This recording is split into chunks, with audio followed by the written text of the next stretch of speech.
Providence Art Club's Dan Reed took some time to talk to CW News Now about his background as a glassblower.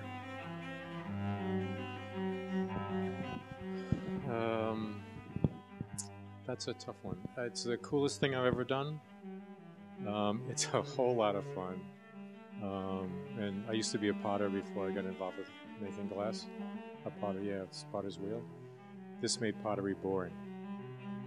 What are some of the steps that you have to go through to create something like this? Because it already looks very exotic and formed into a certain formation.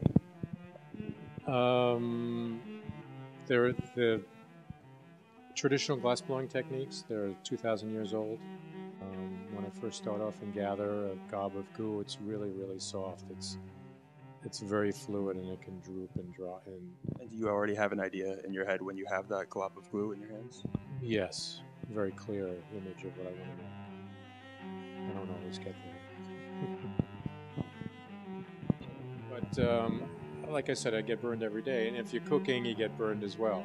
And if the hand is too close to the heat and you pull it away, you're not really burned. There's no scar or anything like that. You didn't singe any hair, but you still got to burn. You know, just because you had to move your hand. And that's typically it's this part of my hand that gets scorched more because of using the jacks. Do you have a lot of blisters over there? No, it's a weird thing. Again, I get used to the heat, and the more I do it, the longer I can withstand it. Yeah. Do you blow glass in front of people at, say, live shows in front of an audience? Usually no. No, I have a small studio, and it's a private thing. A lot of the work I used to do was with one or two assistants.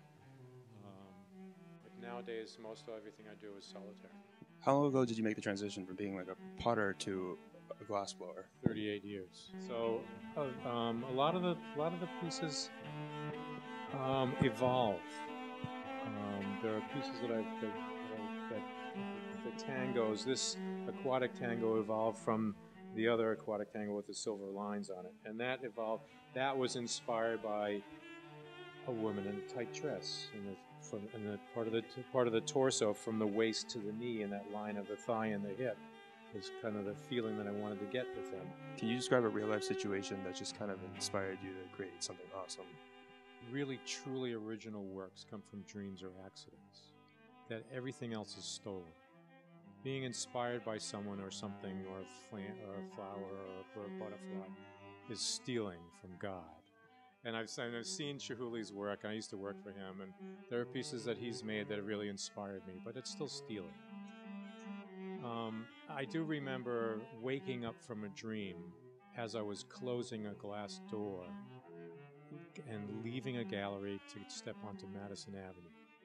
And as I was closing the door, I was waking up from it and realized that this was a dream. And realized when I looked back into the gallery that all the work that's in that gallery is mine. Because that was my dream. It was my, well, yeah. Yeah.